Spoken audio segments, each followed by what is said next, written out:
in today's class is, oh wait, no, I had things to talk about before that. Oh no, I don't. Okay, so today's agenda, this is what we want to try to cover, and hopefully we won't get through all of this. Today is kind of, well, it's foundation, right? Like we have to do some of these brewing basics and like the classic styles and things like fermentation, um, uh, like what's responsible for fermentation in order to get to the really like cool wacky stuff. So yeah, today there's a little bit more information, like it's more terminology heavy than all the other days perhaps, but if you pay attention to here, you'll be rewarded by the fact that next 3 weeks you'll be like, oh, I kind of remember that, it clicks a little more. And of course we'll repeat those things too, so you're not just relying on today's memory, which could be fuzzy depending on what you've already drank, right? So again, my name is Mariko, and I have been a sake educator, drinker for many, many years. The WCT, so WSET, the Wine and Spirits Education Trust, which some of you, actually quite a few of you who are watching tonight, have done this. Oh, your notes, yeah, have No, done certification with wine or spirit, and probably also sake, right? And in 15, I think in 15, they launched this curriculum for sake, and I started teaching it in 2016. It's been amazing. It really focuses what we should learn about sake. It makes you be able to talk about sake at the same kind of table as everyone else in the world. So I want to draw from that experience, but I also wanted to bring my own kind of ideas and thoughts into it, because sake is just so like exciting right now. There's a lot of great things happening. I think people are doing things because they want to and they can, and they're not necessarily listening to their dads or their grandfathers anymore, which is, that's a big thing with the Japanese culture. Listening to your ancestors is a really, or following them is a big thing, but it's and they're challenging themselves.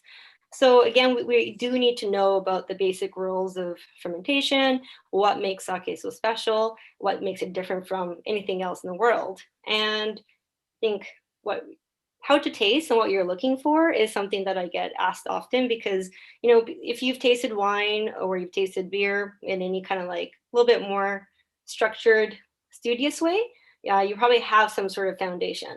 But tasting sake, while similar, there are things that are going to be unique to sake. Okay. Basic rules. Oh yeah. Well, also wanted to say things that we're going to talk about are kind of more in this grid, or like the foundation, the lines, because the things that I really enjoy talking about and the way that brewers are expressing themselves now tend to be kind of between the lines, right? But in order to talk about what's between the lines, we have to know what the lines are, right? So this is what we're doing today in our kind of foundational part of the class. Okay, so what our goals are, sake is at a very confusing, exciting, and also like really, what's the word I'm looking for? Important place in history right now, right? There's just so much happening. Technology, people's ideas have really caught up to what brewers are doing right now. So maybe even 25 years ago, 30 years ago, it was hard to say, well, I want to polish this rice in this way, because the technology wasn't there or it wasn't readily available, right? So technology, science, like experience, people's wacky thoughts and dreams and ideas are all really lining up to make sake what it is today. So maybe some of you have already poured a little bit of sake, and the very first sake, by the way, these pouches are great. They're really, yeah, they're keeping everything like together, huh? Yeah. The pouches are great. Yeah. But they're so great because they're like full as well, and you really have to like do this, open and then pour, right? We learned that a little bit hard way. Yes. Everyone will see these pouches more and more, and like they're so much better than glass or jars and stuff like that. But it's amazing. They're a wonderful invention. And it's one of those things you see toddlers and like small children use all the time to like get their juice. And like as an adult, I'm like, I can't turn it, and everything spills over. I'm like, oh my, what have I become? Well, you got a system too with syringes and stuff, which is pretty Yeah, impressive. yeah, absolutely. Trade secret. Yeah, but Trade secret, always a trade secret. all the wine and sake people are like we're handling jars a lot more often now. It's really fun. Yeah, I Yeah, know. it's really But that's 2021. That's the reality. We just have to like. There's no in-person tastings right now. Let's embrace virtual tastings, and this is what it's all about. So we get to have some fun with it. Um, quick question, Mariko. fun. Like you talk about like the brewers are having fun.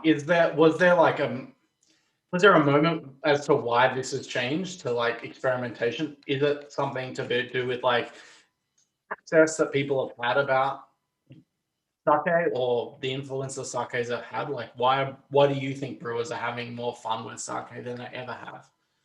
Um, yeah, that's a really big, great question. And one of the things is it's like you kind of they kind of had to. There was nothing to lose. This the common story of a lot of brewers right now is that this generation, whether they're in their like maybe 30s, 40s, upwards of like in their 50s, were people who came back to their family business at a point where they were going to disappear. They were going to go bankrupt. They were going to die. So instead of disappearing, why not do something to just see see if it works, right? So you got people who are experimenting with things that they learned in like wine school. Like someone we are going to work with, thinking he went to school for being a sommelier, right? So he took those ideas, brought it to his family's brewery, and everyone said he was crazy, but they were gonna they were gonna disappear. They were gonna be gone. So instead of that, let's do something, right? So it's a kind of a common story right now with brewers in Japan, but also like 15 generation companies in Japan who've managed to keep like going. But right now there's just competition. Japan's not isolationist anymore, so you have to bring in new ideas. As a brief aside, Google the like oldest companies in the world, and a lot of them are all like there's like the oldest company in the world is a Japanese company, and it's like that level of like intense sort of tradition and like family kind of like ever like lineage Mhm. is unheard of in, and I think in like I don't know. I mean, I'm speaking for Australian culture where it's like I could do whatever I want and I didn't have to worry what my family did as much as and learning about wine and learning about especially in wine in Europe where it was there is a extreme pressure and like assumption that you will do what your father did or your mother did and like you just continue on this family tradition. And Yeah, so it can sometimes feel alien to us. Well, me, because it's like, well, I was never under any of that pressure, but like that doesn't diminish the fact that these people have. And I don't know, there is a lot of courage that it takes to break out of the mold of what your forebearers have done. hmm You see it in the wine world a lot where it's people have been disowned or people have been like, you know, have like ruffled a lot of feathers because they decided to do something that they wanted to do and not what the people before them did. And I think I always cherish that. I always cherish that kind of mentality and that paradigm because everything needs to evolve. Not There's nothing that's like sacred that it should remain static. And I'm excited that like that sake is the same, and yeah, it's that I can explore that level of history. yeah. Well, the photo in this slide, this is the brewery in Shiga Prefecture, and you can see it's a pretty historical looking place. The sixth generation, is she the sixth? Yeah, she is a woman, is a young woman, and that's also still unfortunately pretty uncommon, but it's slowly changing. There's some exciting, yeah, there's some new things happening, but definitely still very male dominated and old men, I'd say. And but that's again slowly changing because of things like surviving, or people who travel or people who drink only natural wine, or people who love champagne. So it's really like the way that Japanese food has changed in the last, I don't know, 50 years, 100 years, drastically. I think people like to almost like fetishize that Japanese food culture hasn't changed or is really traditional. I get asked that question a lot. What's traditional? Well, like tempura is Portuguese. It's not. It came into Japan through the Portuguese presence and the boats. So yeah, I didn't know that. yeah. Tempura is not a Japanese origin word. No. So that's Yeah. something that's very, very famous is not actually our Japanese origins, right? And that was something that like resonated with me when we started this conversation about this course or these seminars, is that like people often fetishize Japanese culture, and like I know that like as someone who like in who has been to Japan and loved sake and wine and like the things that you know Japanese culture represents, I it made me more aware that the fact that I do need to like respect this culture and like not just think that like not wear my teppanyaki, Yeah, oh yeah. jacket when I come to this to like make it more authentic. It's not authentic. I don't represent anything authentic about Japanese culture, regardless of what I wear or what I do. So like that's a big part of, I think, a big part of what I really want this to come out of, is that this isn't about Japanese culture is fun and Japanese sake is fun. It's like, no, it's its own thing and it should be respected thoroughly. So Yeah, and the thank you. comparison with like wine and beer and all these things are used, and I'm going to use them to make certain points. But it is really unique on its own. So yeah, the question that I wrote here was, where did it come from? Where are we at now? And where is it going? Because every single time that I go to Japan to see brewers, which last time was 2019 March, hopefully soon, uh, they're doing different things, right? And there's always like somewhat kind of trends. There's also like themes or things like people are asking questions. The laws change too. So it's only recently that brewers have been able to own rice fields, for example, and that's really changed the game into like talking about terroir and regionality, right? So these are really big questions. Let's see. There we go. So this question is really I know it's a like an easy question maybe, but I also feel like it's something that people don't really know how to answer, right? Like I hear the term rice wine, and I wrote on this slide. You have to remember, it's not rice wine. If you hear someone say it, then you should No, that's be fine. like, no, that's not true, or just maybe be silent about it, like we are Canadians, and say and just judge them quietly, right? But it is fermented rice, and the really easiest way to think about it is that it's brewed like beer, but it finishes like wine. So if you think about beer, we have this, fermentation process. We have to get the starches into sugars. We'll talk about that before more later. But it's a grain, right? Rice is a grain, so it's more like beer. We talk about brewers and breweries, but it finishes like wine because it tastes like more kind of like wine, but also because things like the alcohol percentage being, what are these, like 15, 16-ish, the ones that I've chosen for this class, it's much closer to wine. And someone asked in the discourse app what glasses to use, and you can use ISOs. You can use, what are you using, Nick? Daltos. Oh, wow, fancy, right? Yeah. Just I'm a not fancy. about. No, I had a wine seminar before this, and Yeah. we just rinsed them and did them rinse and repeat. Um, and I think that's an honest question. Like, is there an ideal vessel for sake? Like, I've had the little like. Yeah, the little chocos, right?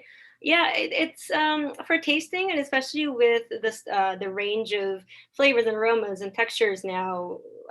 It The wine glasses are definitely easier to swirl and get your nose in there and really kind of take in. There's like cups. I think it's on the second. This one here, you can see the cups with the blue circles, and these are used for tasting still in Japan officially, but they're very COVID unfriendly.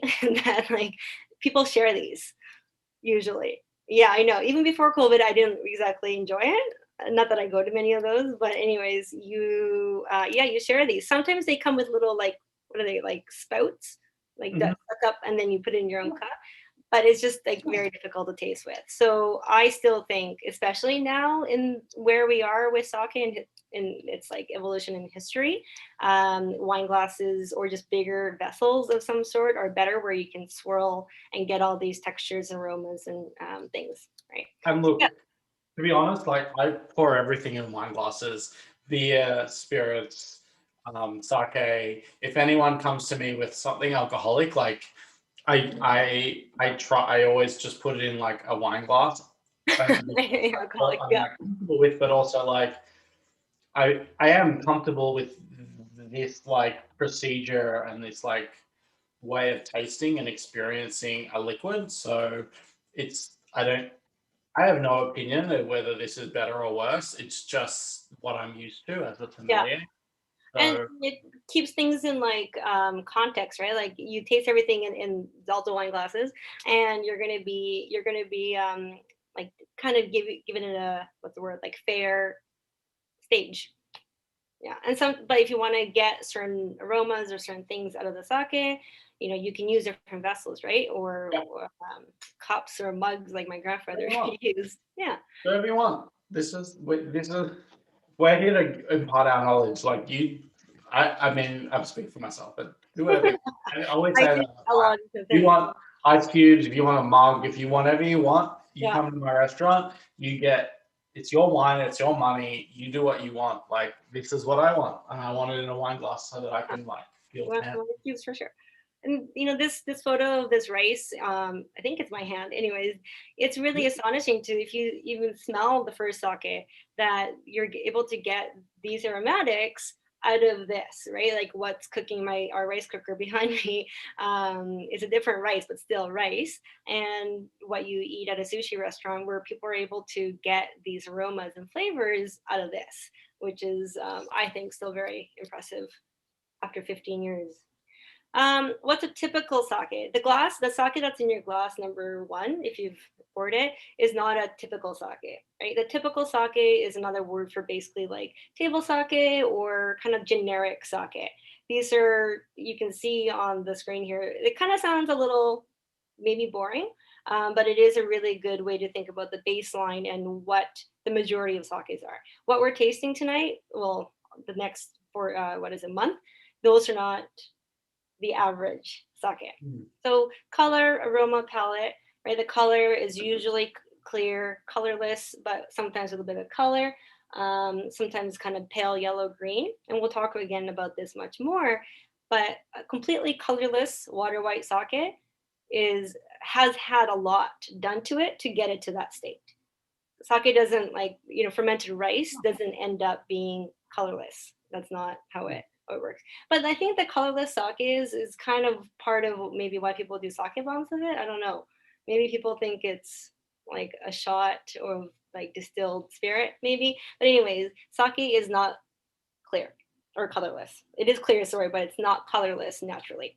And then we talk about nigori, another style that we will get into more, cloudy sake, and you get a kind of spectrum of light gray, light gray, all that kind of stuff. If you see like brownish colors in your nigori, probably not the best state, but Okay, good to know. it could happen, I Say guess. no to brown sake, everyone. Yeah. Brown cloudy sake is not your friend. Yeah. Aromas, Very honest. yeah, definitely not. Cereal lactic fruity aromas. I made this slide really kind of cover all our bases for a reason, in that there's so many combinations of things you can get, but your average sake is kind of ricey, kind of fruity, and kind of average, right? And there's nothing wrong with these sakes. They're like table wines again, or like a really well-made table sake is like a really good pilsner, and you just want to like drink it, crush it. But we want to kind of break it down a little more. The palate is usually slightly sweet, lightly acidic, and anywhere between 15 to 17% alcohol. So definitely higher than wine, higher than beer, but not a spirit. It is not distilled. right? But legally, we can have sakes up to 22% alcohol, and it's still, yeah, that's how impressive and hardworking these sake east are, that they can get up to that. It can even go higher, but then after 22, it's Why legally. am I wasting my time with wine? Like, doing That's true. sake. Yeah. You can be getting real, yeah, real happy with 22% alcohol sake. Oh, this is a good question. This is the next slide. Like, Mhm. I remember a year, 10, 15, maybe 15 years ago when I worked at a restaurant that served sake, they explained the cedar balls and like Yeah. you have like I don't know if you have like 3 minutes to describe what Yeah. these are, 'cause I'm so curious to remember what they were. So these cedar balls, it's in the picture here, is hung at most breweries. I think almost, yeah, I would say that all breweries have one, and also at sake shops and sake restaurants or bars. And when it's green and it's hung up like this, it means that the new sake, the shinshu, the seasonal sake, is ready, right? So it's kind of like a bat signal. I don't know, like come and get your sake kind of thing. I But love as the season goes on, um, wow, the rice cooker is really working hard too. As the season goes on, it goes from green to brown because it loses its freshness, right? Kind of like a Christmas tree. If you leave it out too long, it's going to go brown. But these cedar balls, sagi, so Japanese cedar, can be made at the brewery, right? I've seen people, like, it's kind of like they tie all these cedar pieces into a big like furry thing, and then they trim it down into this ball. But there's also shrines or temples rather, both actually, where they will make these for you. These are like the spiritual kind of places for sake, where the god of sake or the goddess of sake, and one example, where they will send it to breweries across the country. Yeah. Oh, Yeah. There's also like plastic ones you can get. So if you want to hang one, like a I disco do. ball. I do want to hang one. Yeah. Next Yeah. week, guys, there's right here. There's going to be a sake. Just Yeah. Yeah. A cedar ball, right? Yeah. it'll slowly turn brown as February. Yeah. Like it's about time to take it down. Yeah. Going back to that, it is really spiritual. It was a way for people to communicate with God or the higher powers. And brewers often tell you the more you drink, the closer you get to God. But that state of drunkenness is apparently how you like message God, or you're like in tune with God. Yeah, I yeah. love The more that. you drink, the more Anything that spiritual. makes, anything that gives me the excuse to drink more. I love it. Hmm. There's a Yeah, reason why. we. And there is no. I mean, it's funny. Like everyone was talking about dry January, and that's like funny that it's in February. So maybe it was meant to be. Maybe it was a divine kind of providence that Yep. was our We're sake. February. But so one of the first incarnations, I guess, or the origins of sake go back to kuchika. People love to kind of like hearing the story, but kuchikami means like mouth chewed sake. And if you ever watched the movie called Your Name, it was like an animated Japanese movie, but for adults.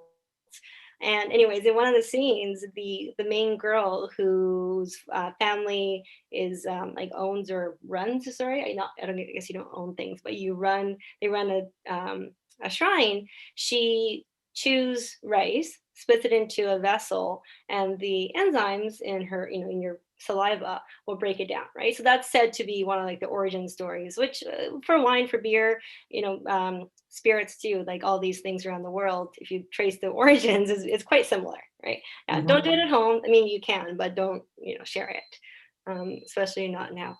And then we come to different era. I'm not going to get into this like all of the eras, because first of all, that would be really hard and also take a lot of time. But then we kind of cut to after World War II, where resources were slim, like people didn't have rice to feed people.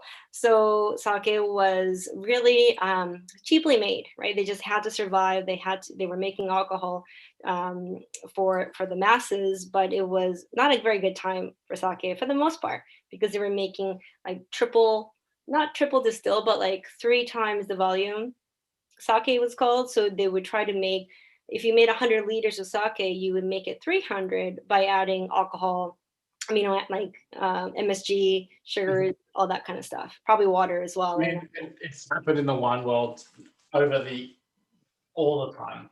You hear stories of adulteration to get the wine to last longer or taste better. So yeah, I do think that's absolutely not unique to the sake world. It is every industry tries to get away with that kind of stuff. yeah, there's a time, right? And then after World War II and the economy stabilized and did really well in Japan, now we're into the Ginjo era, which is really, I think we're still in it. Yeah, we're still in it, and we're going to talk about Ginjo. But remember that word, and that's kind of where we're at with me talking about technology and like polishing machines and all these very expensive equipment, but also people's like understanding what fermentation is has caught up to what people want to make and drink. And also, food has changed drastically in just that period, right? In the last 100 years, Japanese food has changed. I mean, sushi, even we talk about like everyone knows rice and fish on top, vinegared rice and sushi, fish. Sorry, Edomai sushi is only from the Edo period, right? Which is the turn like late 1800s. So it is all very fast, even though we talk about it as though I went Japan. to the Edo Museum in Tokyo when I was there, and it was amazing. Um, Edo culture is really interesting, and if you ever in Tokyo and you go to the Edo Museum and like understand, like it's like into like you see how people live, like what their how they live, what their houses are like. It's Yeah, amazing. I've never been. I really, yeah, all these things that now I want to do. When you Let's can't. go together. Let's do it together. Yeah, we will get there. No, Yeah, let's but aim big. 2021 is big goals. yeah. um, but what was I saying? Oh yeah, Edo period is really important to the history of Japan because it's when the war stopped, people were living peacefully, and that's when art and food and all these things could really prosper, right? People were outside underneath the cherry blossoms, writing poems, drinking sake, being merry, and that wouldn't have happened during wars where people were just like running for their lives. And that's really when all these things took shape and have become what it is now. Tasting sake, so everyone's probably got some sake in their glass by now, or you've drank some of it like me. The things that we're looking for, things that we're looking for: appearance, aroma, palate, which is really kind of the foundation of any tasting, right? Whether you're tasting sake or coffee or water. I'm sure you swirl water too, right, Nick? Oh, I will. Krista, Oben, and I have literally talked about doing a water tasting session. Oh, We do like a series of mineral waters and like taste through them because it is as simple as innocuous as water is. Like you do different flavors, and if you live in restaurants, you sort of experience different mineral waters, and like everyone has their favorites and everyone has their like styles. So I don't know, Krista, she's on the chat. Maybe she's participating. Maybe we'll do a water session for yeah, that's water seminars. and this is not the place to like in the presentation where we talk about the water details, but like I love this is my one of my favorite topics.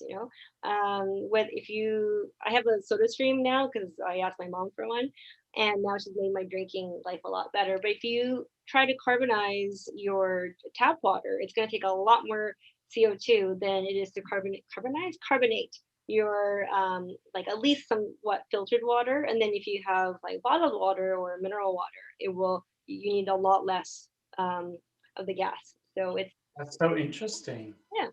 I uh, like I love water. Me You too. know who doesn't? That's a silly statement. So swirling, it might look a little, I don't know, like you're doing a wine tasting, but that's exactly what it is. So swirling, especially with this sake, even before you put your nose into it, I think you can smell a lot, right? Like I get lots of kind of tropical, fruity, lychee, licorice, those kinds of notes. Oh yeah, first, sorry, appearance. So we want to look at the sake, and if you have anything kind of white or in front of you, you can see that it is clear, but there is some color. It's not water Yeah, white. absolutely. Yeah, there's a shade there. I'd say like pale yellow, like not quite straw, but there is some color there, right? And these things can tell you a lot about how it might have been made, how it's been like what the post production kind of methods were, and also what state it's in. It could be this could could have been a little bit lighter to emit, right? Like it could have been water white, and then it could have gone some color with oxidation. I don't think so with this. But these are things that you could get out of the color and the amount of color there is in it. It's not something that you should get like too stuck on the appearance. I remember some of my students when I was teaching level 3 were just like, is this water white or is there like a little bit of lemon? And it's just like pick something, move on is how I would talk I about didn't know that. Like, I mean, I should have, but like the color in it tells a story. I mean, that's the reason why we examine it in the tasting sort of steps. But Yeah. I'm like, super curious to know like what, as we taste many sakes over the next 4 weeks, like what color, how color impacts, you know. Then aromas, we talk about aroma intensity and the characteristics, Mm. the kind of two big kind of camps of notes, whether it's aroma or palate, is things that are fruitier. So apple, pear, melon, banana, lychee, ginjo notes. We talk about that later, don't worry. And then cereal or lactic, and that kind of two big, broad, very, very broad camps. But those are kind of how I would break down most sakes, or a combination thereof. Like you're probably going to get some cereal, some lactic, along with the melon banana notes. But this one, I don't get too much ricey cereal notes. I get a lot of the fruitier world. Yeah. And then once you taste it, I mean, and I'm sure some people are not spitting, but you can spit. I'm not spitting. I've had a hard day. I'm gonna Yeah. drink 17% sake until we finish. And then we talk about flavor intensity, the amount. If I know you did a wine tasting right before, so the comparison of wine intensity and sake intensity for flavor as well as aroma is on a different scale, right? So we really kind of have to bring it back and calibrate a little bit. That's not to say that we have to do like a grid like some schools of teaching do, but you do want to bring it in to kind of in talking context to sake. Yeah, it's a lot more sorry, it's a lot less extreme is how I would say, kind of talk about sake. Oop, Siri is. I didn't get that. Could you try again? Try again, Marco. Oh my gosh. No, Siri, I'm okay. Okay, let me know if you need anything. Wow. I mean, helpful to a T, guys. Helpful to a T. Okay. The things we're looking for: sweetness, acidity, finish, complexity, length. These are all things that contribute to balance, right? Like about balance, complexity. The things like aroma and palate, do they correspond to each other? Are you smelling melon and bananas, and then you get like really something different? You get mushrooms. That's going to be a little like maybe not necessarily off-putting, but it does tell you something about the nose and the palate being different. I'm really curious because in wine, if you get this high alcohol, like at this level, like 15, 16, 17% that you would in a wine, you would need a lot of sweetness. It's like you need a lot of things to counteract that alcohol to keep the wine in balance. Oh, and in this case, to keep the sake in balance. So I'm really curious to explore as we taste sort of like what other elements are used in sake to balance that alcohol level, because otherwise it would feel very like volatile and very like alcoholic, but that's not how it drinks. So there's some other things in play that kind of keeps everything in check and balanced, and I'm super curious to sort of see what I should be tasting and what I should be looking for. one of the things that as a marker of wine, a quality wine, you get like complexity and length, usually, right? Those things you want more of when you're talking about higher quality or more expensive wines. But with sake, you can have a very simple sake, and it could be very very good quality. Length as well, like it could be a shorter sake, but also very good quality as well. And of course, that's like kind of making generalizations for wine as well, but these are things that are a little bit different for sake. And you do this one not so much, but you do get umami, right? So glutamic acid that does come into play because it's rice, and there's going to be more of that like savory unctuousness, even though this is a very very clean, clear sake. Yeah. Is that a feature of rice, the unami, like the glutamic acid? Yeah, well, it's a feature of the rice mixed with like fermentation as well, and more of these like modern styles of sake, which this mutsasen that we just tasted, or you're going to taste if you haven't already, is not about celebrating like the umami, but then more about this brightness and like fruitiness. But still, you're going to get more acid, more glutamic acid in here than you would with wine, with most That's wine. so interesting. Cool. So so this one, you might have already had it, Mutsuhasen. This is a sake from Aomori, which is the very northern part of the main island. And Nick made this very, very lovely fun map that he'll send you all. I'm going to put it in Discord straight away. That's Okay. all I'm going to say. I'm just going to So put it's it up in. there. And Aomori is, so Mutsu is the old name for Aomori, right? So all these places like Mutsu or Dewa for Yamagata Prefecture, these are the old like names for these regions, which were used to be kind of like countries. There was a border that warlords presided over, and that's what they were named after. So a lot of sake still use these old names to talk about where they are or where they're from. Right? So mutsu is just another word for Aomori, and this is a tokubetsu junmai. You're not supposed to know what that means yet. Special junmai made with hanafubuki, and that's the local rice. It's Aomori rice. Mutsasen is a really really lovely sake. It's probably now getting into like a bit of like OG status. They were really really like young and to the scene, and now they're a little more established. But they are very prestigious, and really excited to see them in Toronto. Nippon Sake brings them in, and we bought it from Sakai Bar in 1.8 liters. So yeah, I was there yesterday visiting Stu. If you don't know Sake Bar or Stu Sakai, please, I will put it in the chat. Follow him on Instagram. Buy lots of everything from him. But he sold me another one of theirs, Motsuhasen. I think it was black label, but I'm super excited to explore like two of their sakes. It's great. Yeah, Mutsasen's like all across the board. They have this style that's really juicy and approachable, and yeah, you can drink a lot of it, I think. It's interesting. They say so. The yeast that they use for this is mahoroba, not gin, it's gin yeast anyway, but it's a ginjo yeast that gives you all these like aromas, but it has low alcohol tolerance. And then I look on the label and it's 16% alcohol, so really interesting. But I wanted to use this really to get your palates going and everyone drinking, but also because this is a big theme right now, right? Ginjo style sake with ginjo style yeast that give you lower alcohol, because this is low alcohol tolerance, maybe like 17% is the most you can go up to, whereas high alcohol tolerance yeast can probably go up to 22 plus, So there is a big difference, even though we're still able to get this percentage point.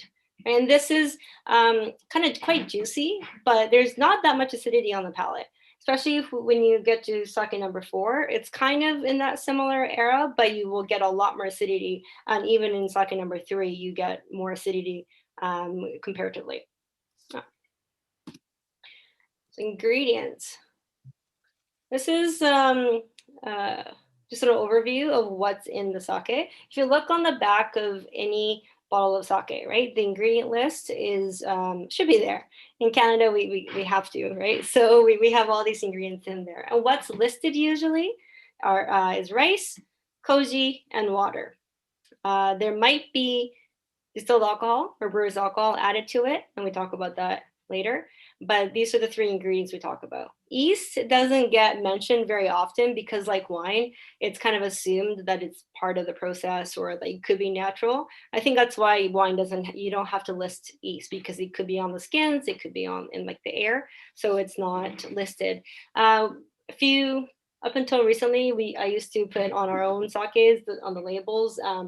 Aspergillus orzo or like koji mold, and it just didn't sound very sexy. So we put koji now. That sounds more mysterious in a romantic way. So rice, I'm sure you've thought about this, and I said also as well. Rice is one of the ingredients, and we have everything between from sake specific rice to table rice, right? And so you can use table rice that you make sushi with, or congee, whatever. You can use that for making sake, and in fact, most sake by volume is made with table rice. Right? But we'll talk more about how this is different from sake specific rice and why sake rice is usually a lot more expensive. We can also grade rice. Farmers are pretty nervous, I think, when they're harvesting because they go, okay, are we going to get this classification this year? Are we going to get this price or are we going to get this price? So it is a really difficult process. Like they've got guidelines and like rules and math as to which rice ends up being worth more money. Right? And that, the money is a huge part of it. Koji and yeast, we'll talk about this more later, but of course it's what makes sake. And water, we have poetic water. I'll talk about that. Spring water, well water, tap water. It's basically water. We have to use some sort of water for the fermentation. The reason why I wrote poetic water is because brewers like to get very poetic about their water. Right? They're like, it's well water. And it's very important that, for example, the guy on the left here, that's his well water from 150 years ago, and it goes very low. He seems very tired. Yeah, I don't know if he would appreciate this photo in reality, but here we are. And this water runs all year round at like 15 degrees Celsius, so it's cold in the summer and warm in the winter, and it's quite deep, but everything from like not that deep of well water to very deep to like hard water, which mountains it flows through. These are really, really important thoughts and questions and facts, but also the reality is you can use any water, right? As long as it's clean and depending on the style of sake you wish to make. Yeah. The photo on the right, this is, I'm in there too with Miki and Yuri, who are restaurant owners in Vancouver. This is a 300-year water. No, not 300. Why did I say 300? 100-year water. So this brewery is Fukumitsuya in Kanazawa in Ishikawa Prefecture, and this like tap where the water comes out of, this is the same water that they use for all of their fermentation, brewing, washing, all of it. Yeah. And like local people come here and get water. I saw some like older ladies coming here with buckets and buckets of water, and they apparently use that for all their cooking.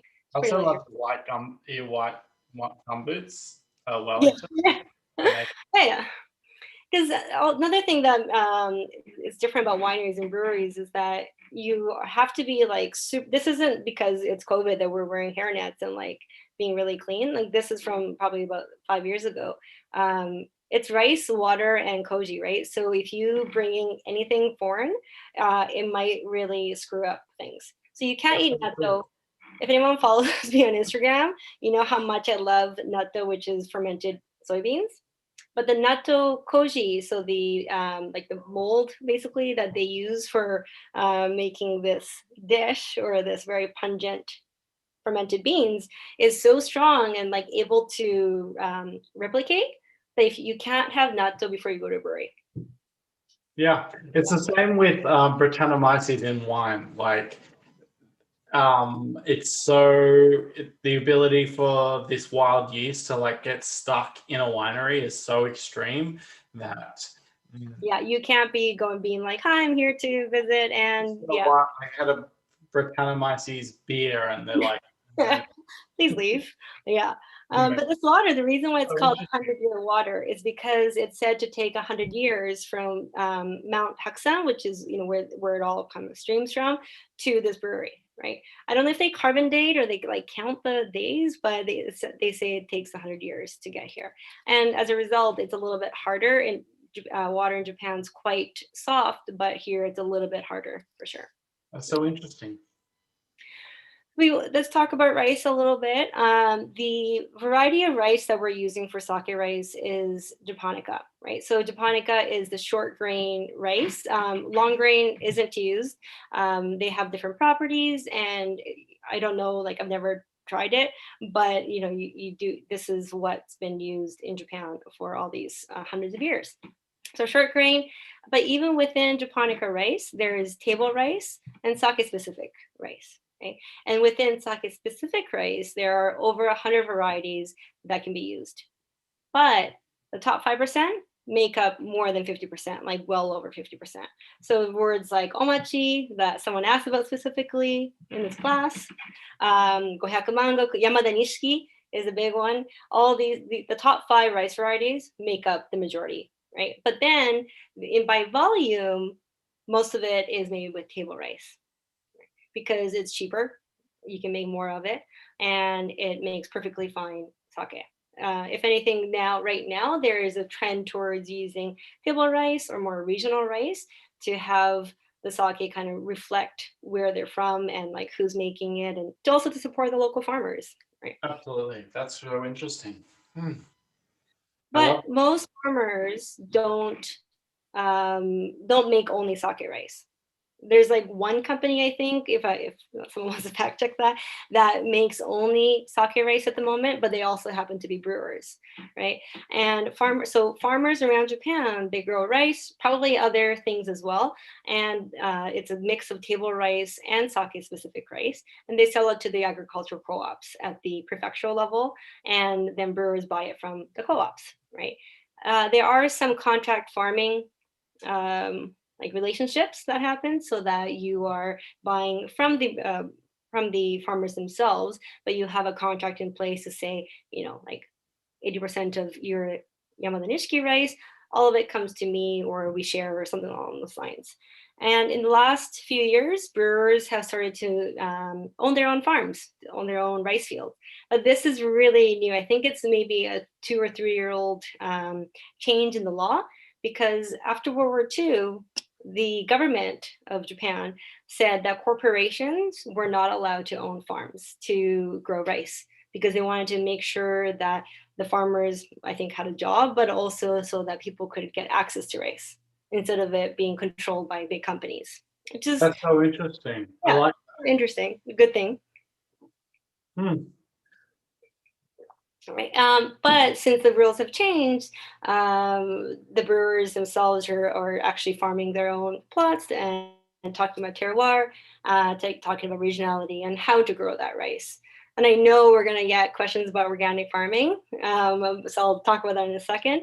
But wet rice farming, flooded fields, that's the way that rice in Japan is grown. And that was brought to the country from China. I know, of course, Korea does it too. China, Korea, most of Asia actually grows rice this way.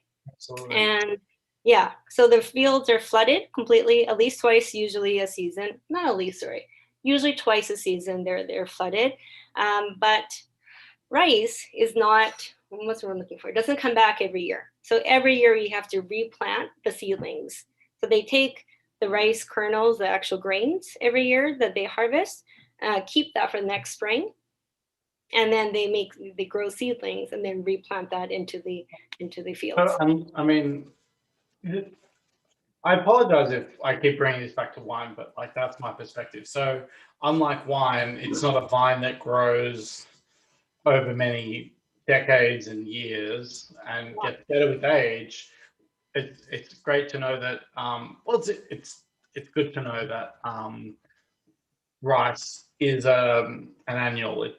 you take, you have to grow it every year. Yeah. So You do, and like, you do see like it's as far as I know, it's a monocrop, but they do move, right? So that some fields get like a break yeah. one season, or they move to the next one. So it's not. But like, there's no like rice field that's been planted for 35 years that is inherently better than most. Yeah, there's no like gnarly vine situation, where you have the stalks, they're very beautiful, and then they're gone. Yeah. That's a really interesting, like, that's a really cool distinction to make, that it's not necessarily like, I don't know, like you have to think of it differently, But the stalks themselves, after the rice has been harvested, it stays in the fields, and they decompose, and it goes back into the earth. Mm-hmm. It's really sticky. It's muddy too, right? But because it's flooded, and also because it's harvested every year and replanted every year, questions like terroir are still quite. There are people talking about this and like challenging the notion that sake should be the same every year, but it's still, especially compared to wine, it's really hard to make that sort of connection, right? Yeah. Organic farming is happening more and more, but it is really difficult because the way that the farming works, but also the goal of sake rice, we'll talk about next few slides, is quite different from grape. Well, maybe it's not that different. Anyways, I'll talk about that in a second too. Why sake rice? So if it's more expensive, more difficult to grow, why are we going to use sake rice? And the big answer, the main answer, is shinpaku. Talk about that in a second. What that is, the size of the grain, we want them to be bigger usually, right? So you have more to work with, and it's easier. How it dissolves, all these things are very different when it comes to sake rice versus table rice. But as we keep bringing back, table rice is completely capable of making good sake, and you can kind of like not compensate, but you can make adjustments with brewing styles and methods. Right? And the most exciting sakes right now, I think, or like exciting and maybe a little bit trendy, or like making waves, they're using table rice and polishing. Is it something that like you would know from tasting the sake, or is it something that people would explain to you that, oh, we're using table rice, or we're using sake rice? It's a little harder, but you can kind of like be able to taste. You can taste sake rice. Sake is made with sake rice because they're a little more like even. Like you've got it's more well-rounded. You've got this kind of like well-performing ingredient to work with. Whereas if you use table rice, and it could also change year to year, and you have just like less easy to work with. Yeah. You might get more like bitterness. Might get more astringency, all those kind of things. Super interesting. Super interesting. I love rice. There's Me too. nothing that I enjoy more than a bowl of plain rice. People in Japan apparently now, on average, spend more money, or they eat more bread than rice. It's a stat that I keep going, how? Wow. I mean, I love bread, but I love rice. I bought a fancy Japanese rice cooker this last year, and I've never looked at that. Yeah, they're worth it. Yeah. Yeah, okay, rice. I'm thinking about rice. So shinpaku. The shinpaku is called the white heart, right? Like the characters, the Japanese characters you see on the screen is heart and white. So it's the white starch heart is the way to talk about it. You see on the photo on the left that there's kind of like an opaque part in the middle. This must be like omachi rice, or maybe it's photoshopped, I don't know, but it must be a very good rice because you don't see it that clearly that in the center too often. But this is where the starches are concentrated, right? It doesn't mean there's no starch on the outside where it's more clear. It's just that this is where it's concentrated. Okay, so the outside layers, the clear parts, you kind of see on the photos, or the brown parts that you're supposed to eat because it's healthier, they have more nutrients. That's why it's healthier. Right? You've got fats, proteins, lipids, vitamins, all things that in moderation you need for the fermentation to go well. And it's also, it gives you more flavor. But if you have a lot of it, then you're going to have a little more rougher sake, which you might like, but it is a different style than a very, very well polished rice. So in like sake seminars, maybe you've gone to them. I'm sure people have shown you rice of different polishes, and that's exactly what this is, right? So Oh, wow. That's yeah, cool. you can really see this is, I'm going to assume that it's the same rice. If this is Yamanishiki, you've got 100% on the left, and then it goes down to 50. Now, the most polished rice, or sake made out, the most polished sake right now is like 0.8, something like that. So yeah, it's called the Absolute Zero. I've never had it. I think it's like $6,000 or something. Let's do it. Yeah. Everyone, Do you want to share? everyone, you're gonna need to invest an extra $1,000, but we're going to bring Yeah. this in, and it's our last taste. Yeah, crazy. But anyway, so 100% brown rice, right? This is the basic. You've husked it. You've removed the husk, and now you're left with this.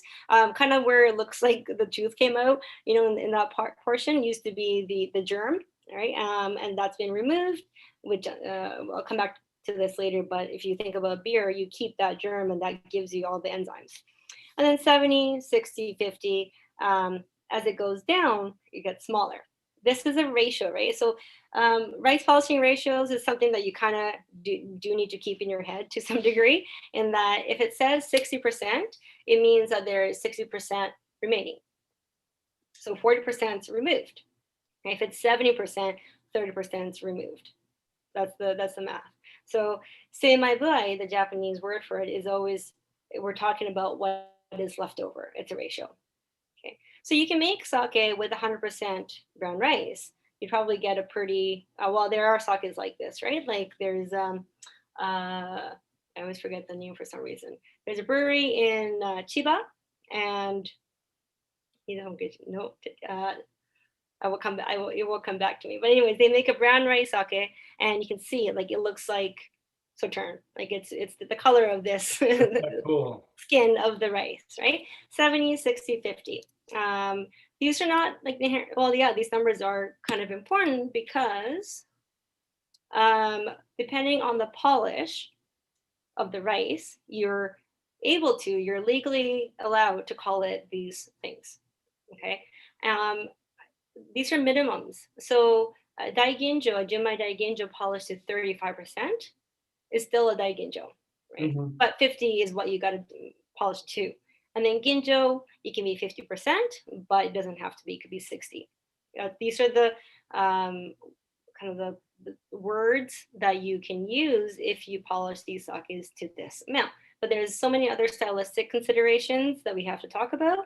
But you should kind of remember this. If you want to declare, and the key word here is really declare, because the fourth sake we're going to have, he hasn't declared anything. He's basically said it's table wine or table sake.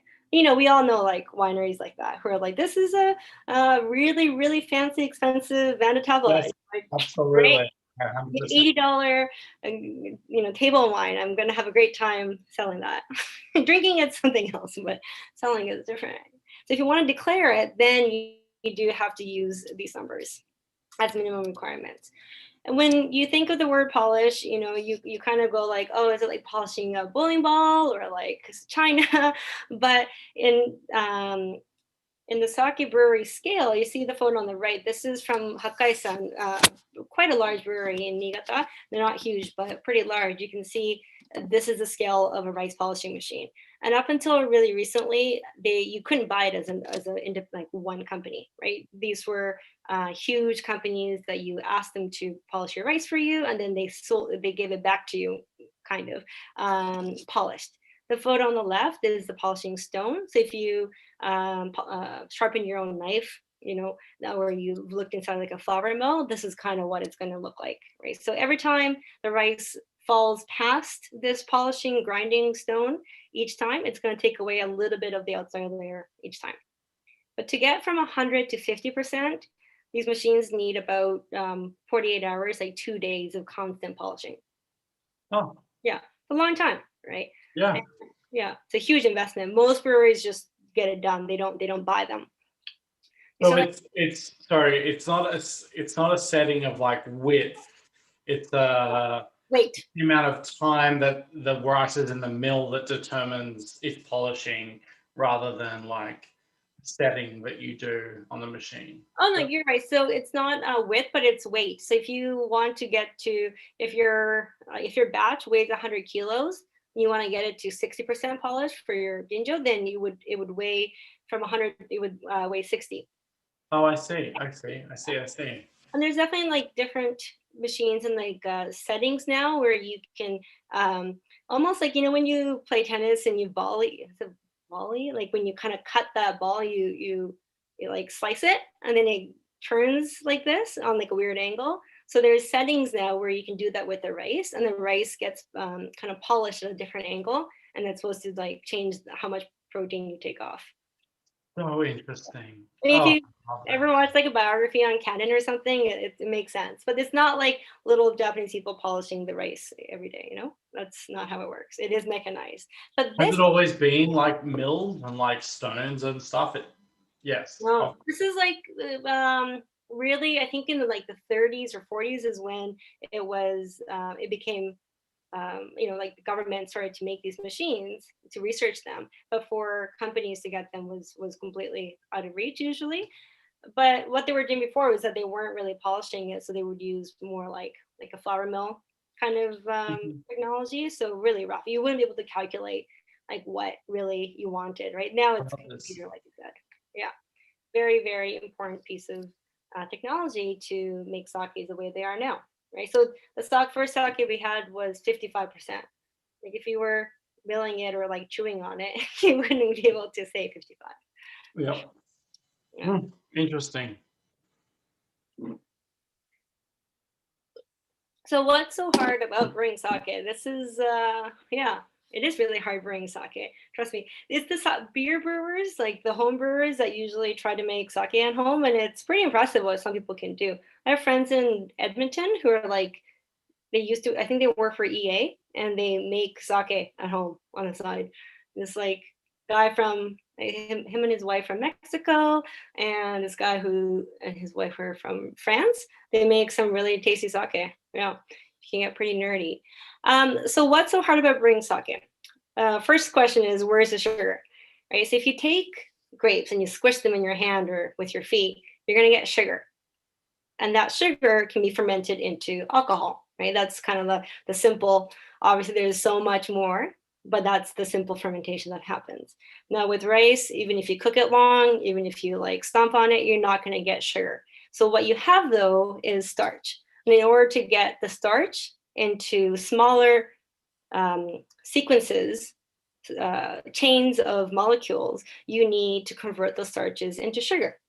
And what is responsible for that is koji. Okay, so koji is kind of this like cover-all word. Koji in itself is considered the national fungus, which I'll talk about later.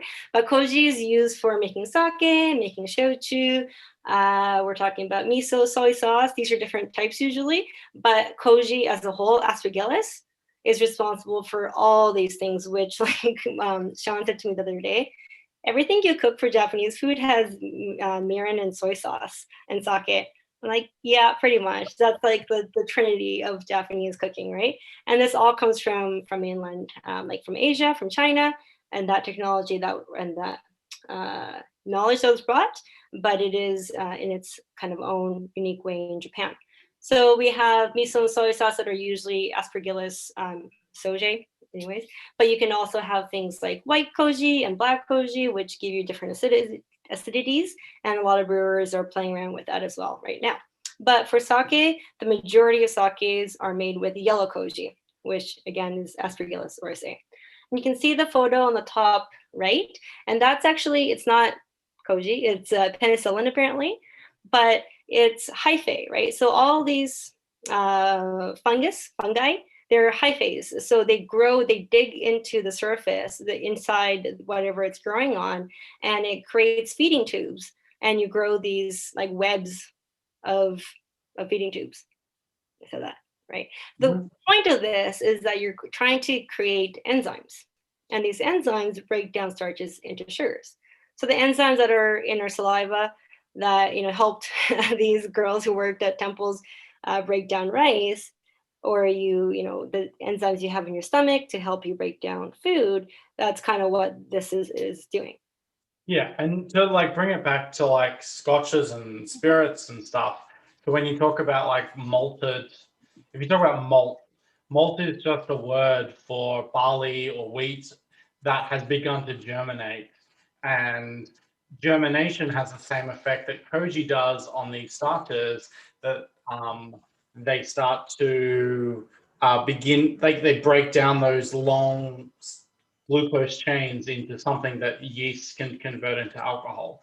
So when Yeah. you talk about beer and scotch, you talk about malt, and malt is just a more it's not natural. It's just a different way that the Europeans used to create to allow fermentation for like starchy seeds and like rice or like barley and wheat and things like that. So it is the same process, like it's the same philosophy. It's just koji is an organism that does the work Hmm. for the rice rather than letting the rice naturally germinate. Yeah, and exactly. So if the rice wasn't like husked or polished, then you had that germ there, you would have actually all the like DNA you needed in order to do what we do with like beer or scotch or whiskey as well. Yeah, but because it's been polished, that's taken away. It's not The idea of, perfect. It doesn't. It will never sprout. So, that's it's a like it's a really important distinction between how wine is made and how beer. Like that's why we refer to as sake makers as brewers rather than sake makers. But yeah. at the same time, it's not, it is its own thing. It has its own process, but that's why that similarity between brewery, like a beer maker or a scotch making, kind of comes into play. Yeah, exactly. Yeah, that's the shared like evolution, I guess, of Yeah, humans trying to make alcohol and be closer to God. closer to God. Hallelujah. Doing all these things. And so because of koji, now we can have parallel fermentation, right? And this is really unique to sake, that we have these two processes, starch to sugar and sugar to alcohol. So starch to sugar is the saccharification, where you're making the sugars. Sugar to alcohol is done by yeast, but that's the actual fermentation to make alcohol. And these two things happen together in sequence in the same tank. Mhm. And so it's like amazing how people, brewers back in the day, knew, or not knew, but like found out over time how to control the fermentation and the two fermentations in order to get the right balance, because you need the sugars to be there's enough sugars to be there for the yeast to not struggle. But if you have too much, then it'll also kill the yeast. So alcohol Mhm. doesn't kill the yeast, but too much sugar could also. So it's this like 2-to-1 ratio usually, where you have two sugars made to one alcohol made. So that like balance is pretty crazy, that they knew how to do that without labs. Yeah, And now we amazing. have these like very complex flavors that are able to come out. So koji, or the cool way to say it is Aspergillus oryzae. Say that 100 times, 110 times maybe. But koji again is talking about Aspergillus oryzae as well as soju, like all the kojis. And then specifically with yellow koji, that's what they're using for most sakes, right? And it is the national fungus. I don't think Canada has a national fungus. I'll look that up Um, now. yeah. What would it be? So like a poutine Yeah. fungus? Probably not. Yeah, there's got to be something maybe. So, I had something to say about that besides making fun of fungus. Yeah, very important. Whether you're making mirin, which is like a sweet sake, right? That you use for cooking a lot. Miso, shochu, all these things need koji. Okay, the photo on the left is koji that's been made, and we do make the kind of distinction between the koji spores. So you see on the far right, it's like green little powders that are on the rice, and that rice is just a vessel. Like the powder is what we want. And those are the spores that are going to grow on the steamed rice. And that's what the guy in the middle, Matsumoto-san, he was the brewer at the brewery who made the sake number 4 that we're going to have tonight. That's his koji room. Well, that's really cool. It's like a salt shaker. Yeah, it really is. It's a different types of sake, and different brewers will use different vessels to sprinkle the koji on. This is like a super hand down version. This is Jikon, so he's doesn't use like mechanized koji sprinklers, but you can get machines that spray the rice as it's coming down the conveyor belt as well. So it depends on the scale of the sake brewery, also the style again, right? But this is the blueprint or the roadmap. So how you make your koji, right? Or the koji in itself, the making of it is what all brewers agree on is the most important part of making sake. So if this guy, Oni-san from Jikon, tastes someone else's koji, like the rice with inoculated koji spores on it, they say that they can usually tell what kind of sake they're going for. So if it's really sweet koji because there's more of this like hyphae and the fungus on it, then they probably want like a more flavorful, like richer style of sake, maybe. Are you confident in being able to do that if you tasted the? Oh, not me. Like a brewer, maybe, but yeah, not me. Yeah, I'm just curious. Yeah. That's but so interestingly, like once we get to sake number 4, that sake, like again, that this guy in the middle, that's the guy that was didn't look a little tired in front of the well. Same guy. Better photo. Anyways, you would think that his sakes, they use a lot less koji than they do, right? Because his sake is really clean and sharp and like a little leaner. But apparently that's not the full story, right? Like the way you ferment it is going to make a huge difference even after the koji is made. But it is a really important part because this is where you determine the journey. It sounds kind of corny, but the journey or the trip that the sake is going to take. So if you don't fuel up like in a gas station kind of properly, then you're not going to get to your destination, is how someone explained it to me. Yeah. I like it. That's so interesting. So if your koji like kind of like burns out or is done halfway through, then you're not going to get a full complete fermentation. Yes. Yeah. A little more close up. So the photo on the left is finished koji. So this is where the steamed rice has had the koji sprinkled onto it and grown over 48 hours ish. And sorry to interrupt. Do brewers make their own koji, or is it something that like they source from laboratories like you would in a yeast? The powder in the middle, right? That koji, the koji spores, like that's usually bought from somebody, from like a koji company. There's like 4 or 5 only apparently left in the country, and so everyone buys from them. There are some people. Oh, there we go. Terada Honke is they make like brown rice sake.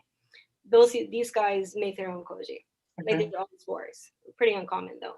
And then Oni-san again on the right. This is the same guy as this, right? This is like the room where the moisture and the heat is controlled to make the right environment for the koji to grow. It's fungus, so it's mold. So you need humid and you need warm temperatures. Whereas this part of his brewery, it's still the same brewery, but he's using this very modern koji maker, and this ensures that the brewers can actually like take a break, right? That koji room with the wooden walls, you got to monitor it like a lot. And nowadays, people don't want to like wake up every 2 hours and check up on their koji. So you've got more automated machines. Also because it's more efficient. Okay, I'm interested. That's an interesting experience. Yeah, like you can't be, some people are dogmatic about it and others are like, well, if this is more efficient and like better maybe, we're gonna like do things by hand where it makes sense to do so and then automate other parts, right? Which makes sense for modern world. Yeah. So there's different types of koji making, and it's not one or the other usually. It's kind of like a mix of automation as well as hand done, and most they use a mix of methods to get their desired result, and depends on the sake that they're making. Oops. Where happened to my, oh, wait, okay. Anyways, key factors, the number of hours you're gonna be using, usually around 48 hours, give or take, to grow the koji fungus on your rice to the desired, what's the word, desired goal, right? Like you wanna make this kind of sake, you're gonna make this kind of koji, right? Less or more, if you use more koji, you're probably gonna get more fungus, more hyphae, and more of the rice dissolving. If you use less of that, right? So you can kind of imagine what the blueprint or what the project management looks like. Is it a visual thing or a taste thing? Like, how do they know if they weren't timing it? How would they know if the koji was ready for the sake that they wanted to make? Is it something they taste when they? Yeah, taste and then also like weight. So this table probably has scales on the legs, right? So that you can monitor how much moisture was lost or like gained. Yeah, and like Oh, I love that. yeah, it's huge, super like again fascinating that they were able to do these things. Like maybe they weren't as advanced styles of sake as we have now, but even even 100 years ago they were doing it this way. Oh. That's so interesting. Case is also too, you if you taste koji, this is a picture of koji on the right, and like chew on it. You can buy this from Izumi too, right? The sake brewery in the distillery district in Toronto. If you like chew on it, it'll taste like chestnuts because the rice is starting to be converted into from starch to sugar, so it'll be kind of sweet. We have so Hazitsuki has it. These are styles of making koji, like the koji growth patterns. This is like super technical. We don't need to really go into this because in reality, no one does 100% of one or the other. It's like a scale of what kind of, and it's a combination of other things. You make this kind of koji, but you control the fermentation like this, It's not one thing in isolation. And it's really an art, but with science and numbers and technology now to back it up. Love it. I showed this already. So we're in 2 slides. It's we're going to go into some of these things much more in detail later. So don't worry if you're like, what about this? So rice preparation is kind of grouped into one word usually, genryo shori, which means we're talking about the polishing, the washing, the soaking, the steaming. Before you cook rice in your rice cooker, it does help if you let it soak a little bit, for example, right? Like you do get a different result if you soak it, even in like the rice cookers that we use now. But the word we're using here is steaming for a reason. Sake rice or even table rice used for sake doesn't get like boiled in water, right? It doesn't touch water. It's not sitting in it. It's steamed. So you use dry steam, whether we're talking about a big, you'll see a photo later, or you use a conveyor belt system, it's steaming. And because the what we're trying to get is this picture on the left, where it's kind of hard on the outside, like gummy almost, but the inside is soft. So you want that kind of crunchy texture, and you can't get that with rice cookers. Koji making, we talked about this a little more already. The starter, so the fermentation starter is kind of like if you, I tried to make ginger beer, it didn't work.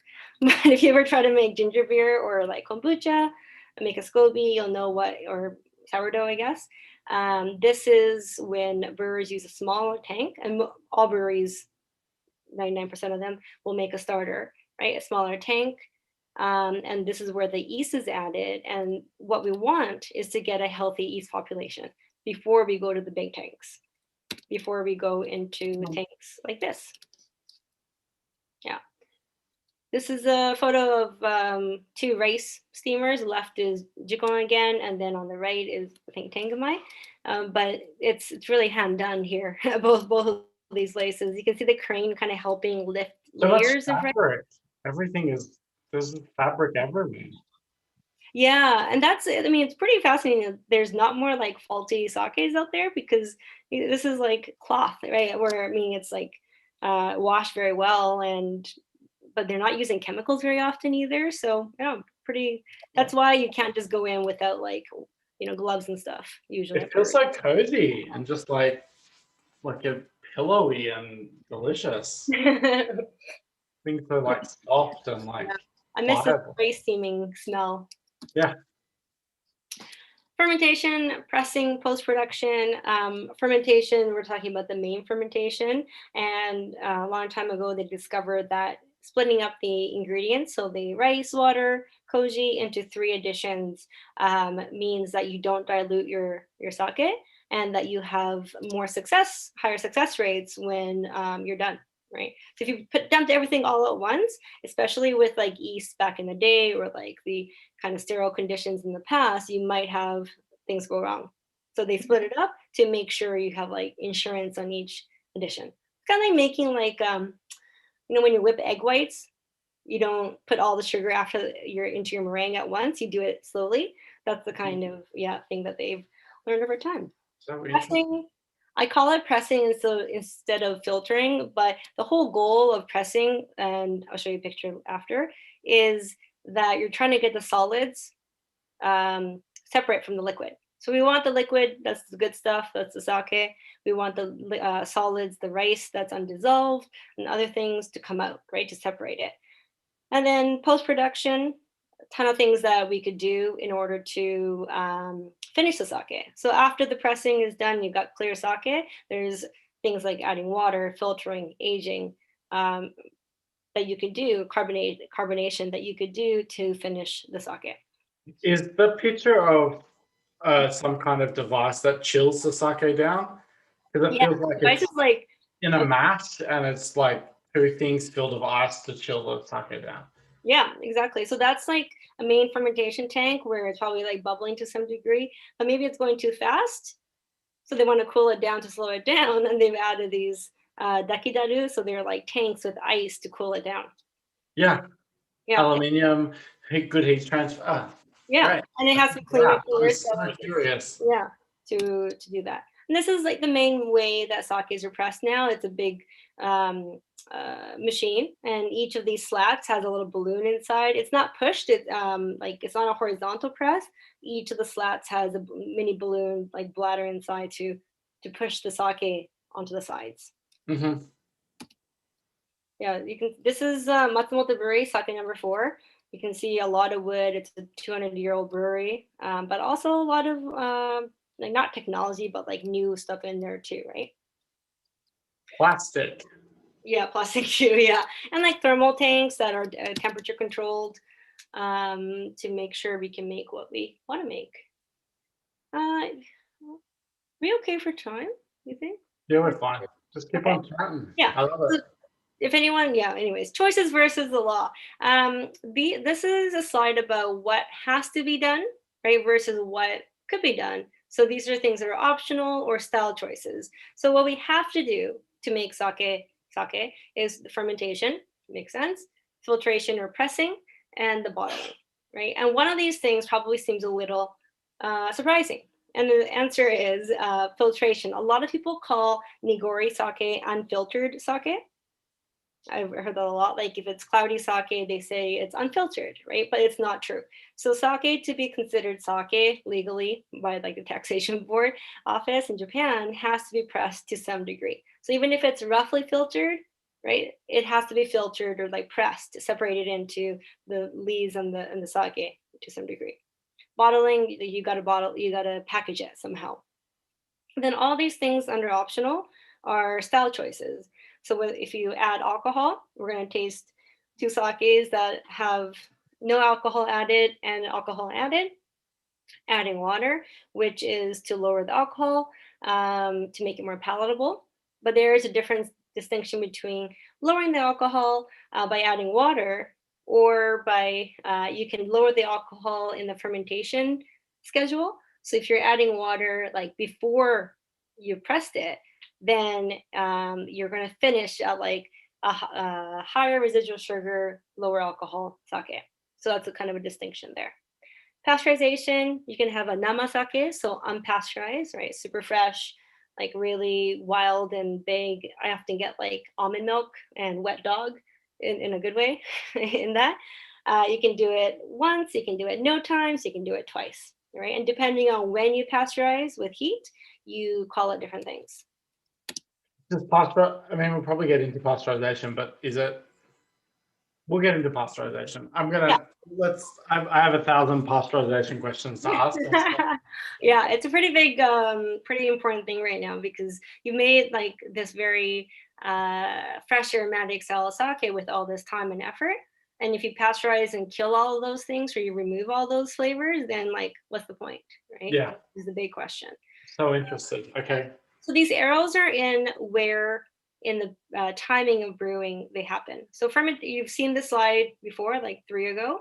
So after fermentation, before pressing, is when the adding of alcohol happens. If you look on the back of a bottle, for example, sake number 2, it says water, rice, koji yeast, apparently koji yeast, brewer's alcohol. So brewer's alcohol, distilled alcohol, Joe's alcohol, they're all the same thing. It's distilled alcohol. um, and the reason why people do this is not to fortify. Like if you fortify, sherry, and then you stop fermentation, that's a very, very different thing than when we add alcohol to sake. And that's why we don't call it fortification. But if you don't see the word jinmai, then you have to assume that it's added alcohol. On that note, if you see jinmai, it means that there's no alcohol added, right? And jinmai just means pure rice. There's nothing added to it. And the goal here is to extract aromas and flavors. So aromas like esters that are only they only come out. There are some that only come out when there's alcohol, right? Whereas they're not dissolvable in water. And so if you add some alcohol, you're going to get some of these more like top notes and like a thinness maybe, and kind of a sharpness, did I already say that? That you don't get with junmai. And adding water, pasteurizing, filtering, aging, this all happens in the post-production part. So again, adding alcohol is after fermentation is done. Like we're done doing that part, and we add alcohol to bring out some aromas and flavors. Okay, it won't get your like sake boozier. It won't do that. Okay. So what does it do when we add alcohol? Then we have, again, esters, flavors that come out. The sake becomes drier. And again, it is a stylistic choice, not a, but you do have to declare it, right? So if you don't use the word jinmai, then it is added alcohol. If you add water to it, then you're trying to do that to make the sake a little more palatable, lighter, adjust the percentage, and you can think about like dilution with cocktails, just a little bit of water, not even cocktails, like spirit. When you taste them, if you add a little bit of water, it just kind of brings out more things that you can taste. Heat, so pasteurization, whether we use a hot water bath, pasteurizers, which are like shower heads almost in a big conveyor belt, or this canned fish method, I'll show you that too. This is a really important topic because, like I said a little while ago, you make very good, very flavorful sake, and if you pasteurize too hard or too much, then you're going to lose a lot of things, right? But up until about the early 2000s, very pasteurized sake was like what everyone wanted in Japan. It's like neutral. That slide at the beginning is like, what does a typical sake taste like? That's what people wanted. And now we're in this like craft brewing era. Filtration, we can use charcoal, and you can use a lot of charcoal, very little charcoal. You can use membrane filters, centrifugal filters, and these things all can remove some color. And it's kind of like an eraser, on your iPad. You can take away some things, blur the edges a little bit. And again, you can do a lot or you can do very little.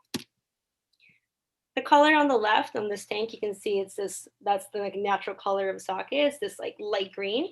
I love it. Yeah, it's actually quite not like water white at all, right? And then the middle, you have Izumi. This is the brewery and distillery in Toronto, and they're putting these bottles of sake which have fresh unpasteurized sake, and they're putting into water bath. The water bath comes to like not a boil, but the steam. Mm-hmm. We'll pasteurize it to 65 degrees Celsius, and then they pull them out and cool them down. So if you're doing it in this method, which a lot of breweries still do in Japan, It's hard work, right? Like you're bending over and doing this. And on top of that, the real like challenge is getting the sakes to that temperature, but then lowering it right away, right? You can't do it too cold either because it'll break. But that control is really important. And then the very Annealing, far right. Hmm? annealing where you have to like temperature, like you have to control the temperature gradient and what it does. I've been working on Exactly, yeah. So the slowly. internal temperature has to be 65, but then the bath is obviously a different temperature too. So all these things are really crucial. Even the last like 10, 15 years that I've been doing sake, it's like you see a huge difference in what people are using and like the Slowly. investments that they need. Yeah.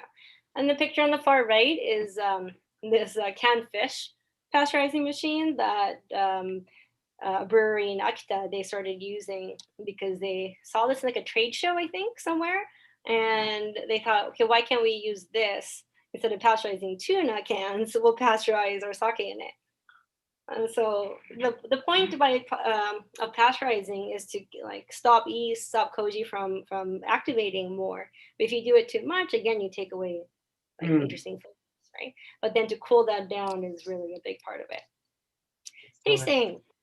Hey, testing. Yay! So sake number two, right? If you pour that already, I would pour sake number 2 and 3 at the same time. So yeah, Urakasumi, you look like a YouTuber with her nails, huh? Yeah. It's how the makeup YouTubers like show a product. I don't. So you see Yeah. the skin tone. I don't know. I haven't figured out how to not make it reflective. I really apologize, but um, it's I I've had so much joy having these bottles in my house. I feel so like learned and like fun and intellectual by like having sake bottles spread around my house. It's such an unusual sort of thing for me. So thank you for everyone for signing up so that I was able to bottles of sake in various places so I can Instagram them. Thank you so much. Yeah. Pete's But like, this is, wow, there's a lot of bottles again, probably. I know, I was like, oh, there'd be 6 bottles per like for the whole thing. And then Mariko comes to my restaurant with like 6 cases of sake. I'm like, Yeah, "Really?" yeah, I had It quite a was bit. wonderful. It was wonderful. I like, I honestly like, for me, sake is like something that I know I enjoy so much. And it just scares me that every time I go to buy a bottle of sake, I'm like, I don't know anything. People have told me what all these terminologies mean, and like my partner Pete, who's in the class now, we were in Japan and we had to reduce. It's a horrible thing to admit, but like we had to reduce the like Japanese characters. Like, Uh, we had to like associate it with like an image so that we could identify it on a label because we were just like, I'm a sommelier who can like, who knows like hundreds of terminologies, but like when sake comes along, I just like, my brain just freezes. So yeah. Well, it is a different language as opposed to like French, absolutely. which is at least like alphabet based. But that's hopefully what makes the sake is like worth learning about, you know. And But if like, you know the words, that should stop us, and that shouldn't stop me. And like, if I say, "Oh, it's a language barrier that like prevents me from learning about sake," that's silly. You know, um, better people have done more things with like, regardless of language, and I just need to like move through it. And like, everything doesn't have to be printed in, the Latin alphabet to be able to be enjoyed by me, yeah. and that's what I enjoy about this like experience. Oh, These sakes are so different and interesting, hopefully. So sake number 2 is this Urakasumi Honjozo. It's one of my favorite sakes ever. They're from Miyagi, so like northeast Japan. And it's what's considered probably like pretty classic. It's Honjozo again, so added alcohol style. This is the first time you're hearing this word, so don't worry. Honjozo sakes have added alcohol, so it's not a junmai, right? But they need to be polished to at least 70%. But more importantly, Honjoso styles, whichever brand you get, you're probably going to get this kind of lift in the nose, like this kind of more, maybe a little like, it feels more boozy, but it's not boozy, hopefully. It's more of a sensation, I feel like. And then on the palate, it's quite light and like really kind of Pilsner style, that like drinkable, light. You can drink a lot of this, I know very well. And this is 65% polish, which again, like I don't think it matters so much. It is a honjozo, and it's this like light cherry, drink a lot and have with like fish or whatever, like a patio kind of sake for me. And then just as a comparison, this is why I put them side by Wait, side. I haven't got there yet. Oh, this imagine is going to be like opposite, right? This is a Jinmai sake and 60% polish. The rice is there. Where it's from is there. Thank you for modeling it. It's a fun bottle, and you can always see. Really fun bottle. Yeah. So Just like the texture of the label, and like you should all buy a bottle of this. What's the, actually, sorry to interrupt. What is the large format called? So these are called ishobin, and isho is 10 cups. So if you make 10 cups of rice in your rice cooker, it's also isho. Bin means bottle, right? So it's like family size. I don't know, maybe not family size. It's a big bottle. You should all buy these big ones so that you can just feel the texture on your skin. I actually, it's a weird, it's a weird sort of like, when you buy a Japanese or an Asian rice cooker, you get this like little rice cup. Yeah. And it's actually really fun when you realize that that rice cup, it translates to sake and the formats. That's why sake is 720 mils and 180 mils. 1,800 mils formats. But it all translates to this little cup of sake that isn't anything metric or imperial. It's just its own volume.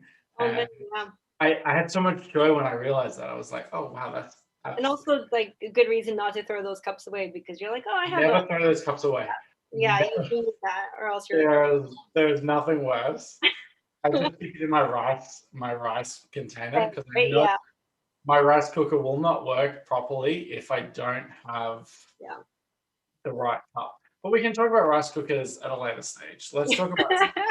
We're not sponsored by Kaku yet, but we could be. So 180 in those cups is 180 mils, right? So that is the unit that Japanese brewers still use, that rice cookers clearly still use. And if you've seen those the square boxes that like we like to use sometimes for events and stuff, that fits 180, and that's the traditional measurement for sake, like you said. So 4 times 180 is 720. 10 times 180 is 1.8 liters, and that's how we get these kind of like seemingly not wine friendly sizes, which is fine. So if you go to Japan and you ask for sake somewhere, unless you're at like a fancier sake bar, they'll ask you, do you want 1 go or 2 go, which means 180 like container, maybe like, obviously I have big ones, but this probably fits more like a whole bottle in my probably. But if you ask for 2 go, you would get 360 in here, right? That's how usually sake works in Japan still. Yeah.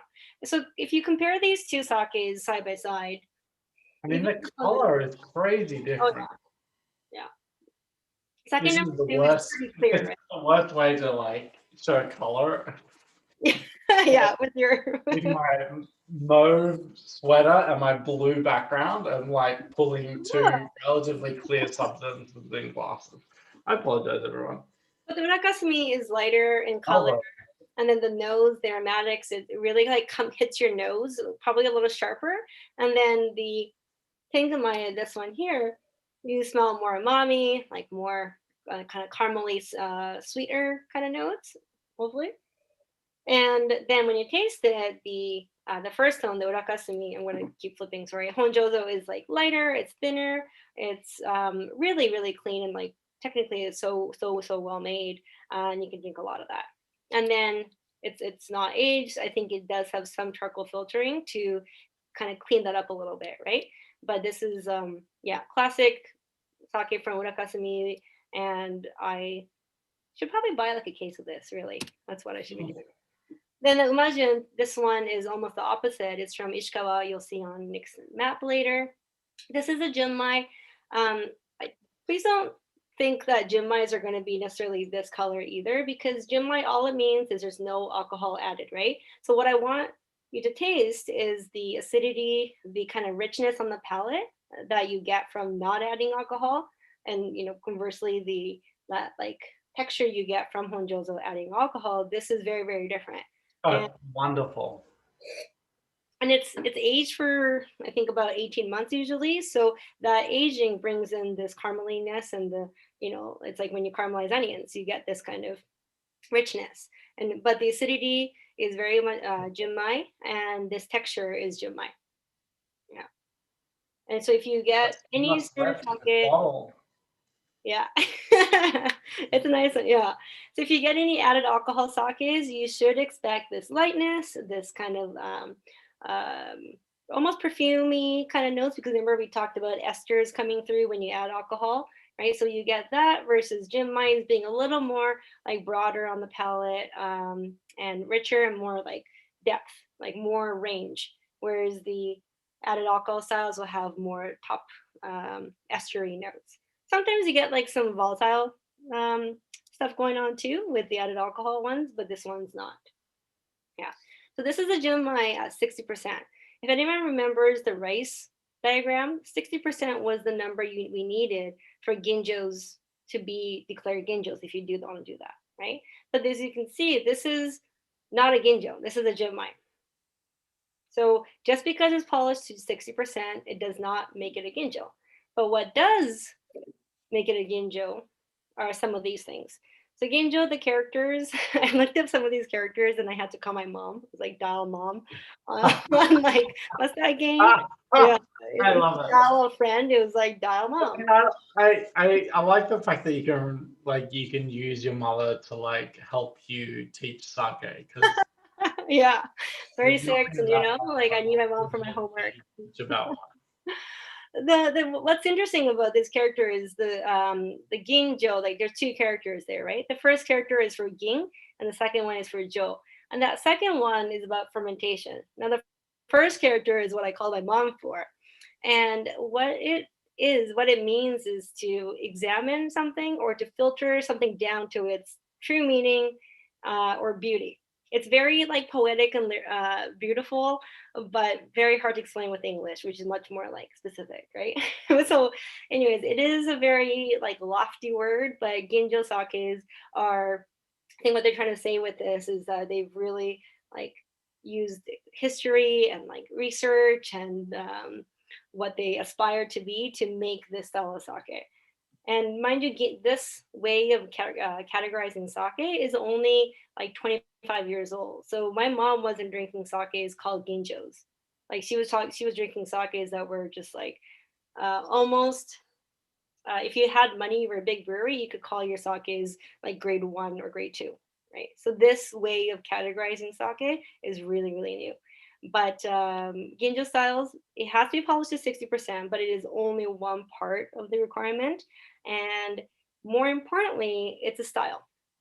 So ginjo aromas are things like apple, pear, melon, pineapple, fruity, basically, right? If you do take WSET Sake 3 ever, if you write these words, most likely you're going to hit something. That's kind of the reason why you got tastings like that are really hard for me to grade now.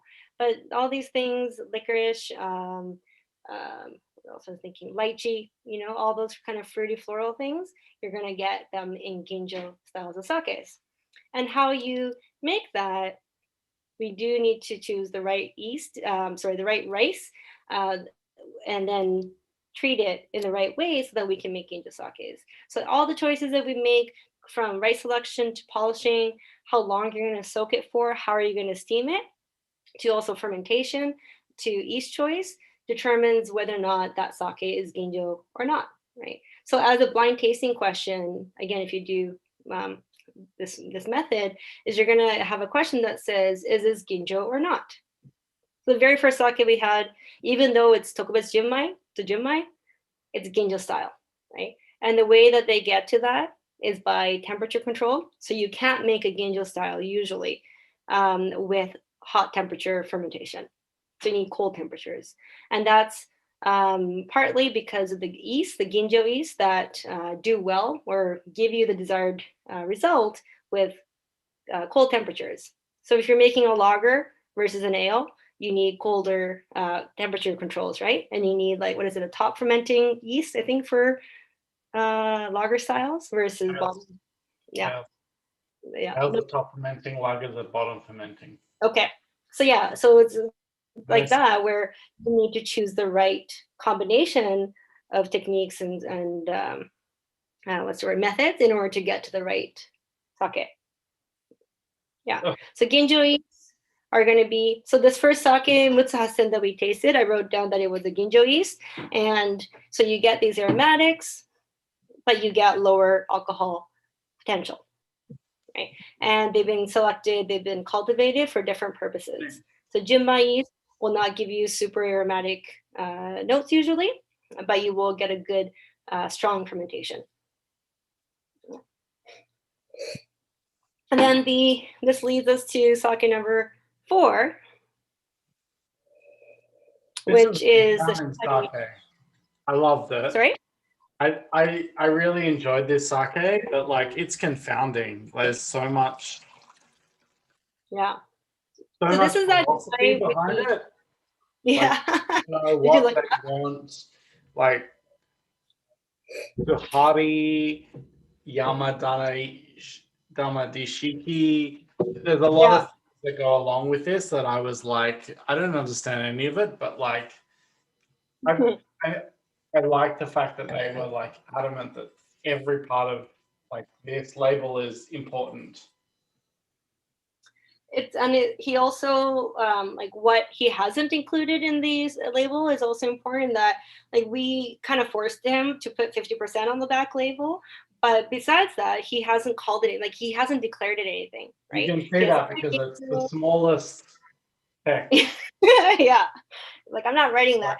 So I think in Japan it's almost like undisclosed, the polish, what yeast he uses. He's like, I don't think you need to know any of that. I want you to taste it as a whole. So this is the guy that was in the photo where he looked kind of unhappy at the at the well, but that's him. He was also making koji. Shuhari, the characters mean to protect tradition, but to know when to break barriers and to challenge them, right? So he's like a former DJ who took over his family's brewery and made really cool sakes. And then recently, like 2 months ago, they had a family feud, and now he's not part of the brewery anymore. So it's like MIA. Yeah, okay, the sake industry is not exactly dramatic, but this is like the most dramatic news I got one morning. I was like, what? What happened? So we don't know where he is. He's like not around. Yeah. So we don't know what's going to happen to the story, but let's all give him a big group hug and we'll say, hey, okay. Because like I've heard of, even in the wine world, I've heard of these stories. Like a break. Yeah, like siblings, family. It's like it goes back 200 years. So the shares are broken down into all these like cousins. So different opinions. So, but I think he will end up. I was like teasing him for being so sad and tired at the well. No. He's a moody character. He's like a pretty. Family was like getting him down. Everyone, I take it all back. But he was very cool. He is very cool and makes beautiful sakes. Hopefully, he is, finds his way. He said he will. He will. Yeah.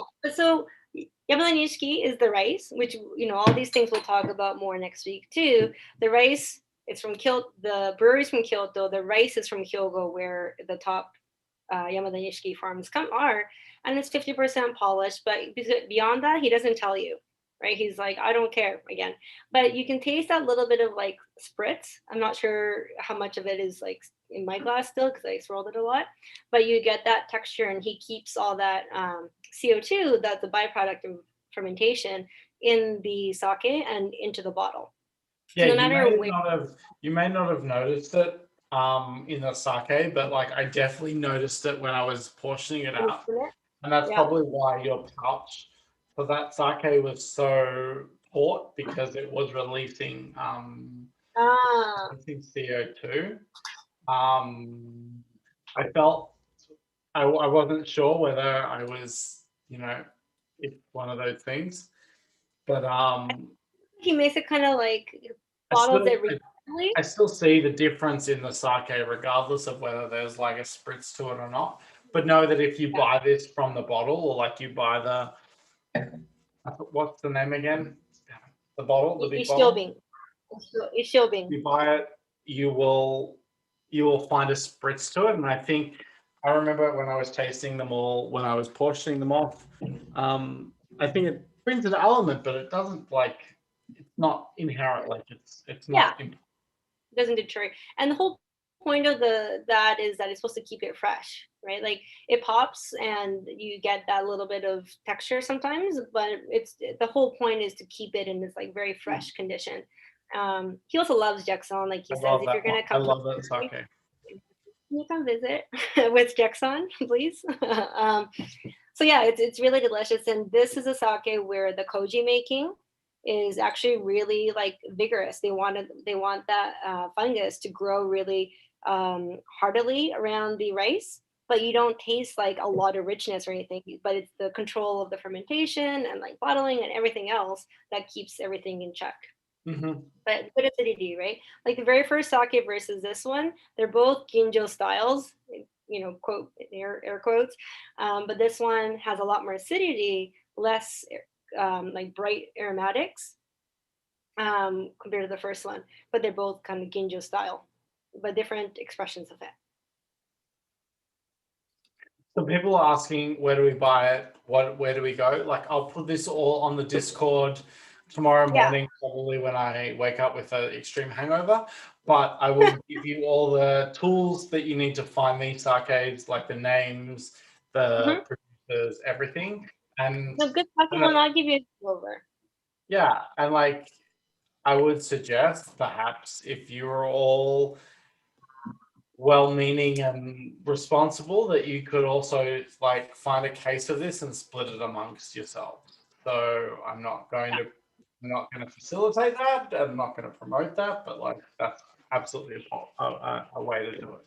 Oh look, she did it. Oh my god. These come in 720 ml, not 1.8 only. So you can buy them in like one person, two person volume if you like. I think this is a one person, two person volume. Focus on weirdo sakes. I mean, I'm really, I like that. I love, that's absolutely where I would buy my sakes. Weirdo sakes. Yeah. I mean, I bought 7 bottles of sake from Stu at Sakai Bar, and it was amazing. I wrote these. Hopefully, I wrote these thinking. Hopefully, like Glenn and Stu don't read it or do read it. I'm not quite sure what my intention was, but yeah, Bathurst. Glenn has some like weird and beautiful sakes, and then Stu can give you a lot of information as you learn personally. Nick, Izumi has we haven't tasted their sakes yet. We will. Izumi is the brewery and distillery district, and that's kind of where you can get completely unpasteurized sakes most easily, right? Kingyo, regular, all these places have great sake lists and programs. Yeah, Imanishi is another. Grape Witches, great. Yeah, grape. That's not the name of the grape glass. No, how come I can't remember the name of the shop? Grape Glass. Thank you, Grape Glass. Yeah, Grape Glass also has sake. Oh, wait, no, no. But like, also know that like, the reason I started created this whole process was that I wanted to sell more sakes. And I'm not saying that like go to Peter Pan, but like I really want to push more wine shops to be able to sell more sake. So like challenge us to like Krista and me and the other Soms who run wine shops in this city, or in Toronto, to like buy more sakes and sell them, and like that's the secret. What's not the secret? It's not the secret. it's just like that's the call to action is that like I want to sell more sake, and I know Krista wants to sell more sake, and I know Doug wants to sell more sake, and all these people, and Heather, all these people who like are here trying to learn. So like keep us honest and keep us like going, hey, come in when you come into our wine shop, go, what sakes do you have? So that we're not like relying, well, we're like, oh, just go to Sakai Bar and like go to Sakai Bar when you want to nerd out, and he's amazing. I'm not trying to compete with Stu or all these amazing sake providers, but I Mhm. think it's very reasonable to expect a wine shop to be able to sell sake, and that a sommelier should be able to talk about sake. 20 years ago, we had to learn about scotches and cigars. Now we have to learn about sake and beer. Like it's not Right. that hard a barrier for us to learn. So, I mean, yeah, it's done. Cigars are really great. But, um, Yeah, we cigars. Yeah. okay, and like Rachel and Mia, we're the Soms at Peter Pan. We're here on the chat and like we're learning because we want to sell more sake. It's not about like making more money. It's about wanting to share its really cool beverage with everyone. Is everything clear? Yeah, I I don't- keep putting on. I don't. Well, the point is, I was gonna say is oop, how do I go back to this? Is that it's not all clear, right? Like we oops. It shouldn't be all clear because I went and really like did a broad view at everything. I'm Hopefully, going to not share my everything. map. I'm going to share my map now because you're not sharing your Okay. screen. So keep Yeah. talking. Okay. And the point that is not clear, right? That you have probably more questions and more things that you're confused about. And my dad joke usually at that point is being like, is everything clear? Is it as clear as sake? Because sake is not very clear. It has all different colors and shades, and hopefully you're more confused that you will want to learn more and drink more. Can you all see And my here's map? the map. This is what I've learned in the last 24 hours, how to make a map. Yeah, looks so good. I have no other information to give than this is where in the world the four sakes that you've had are made.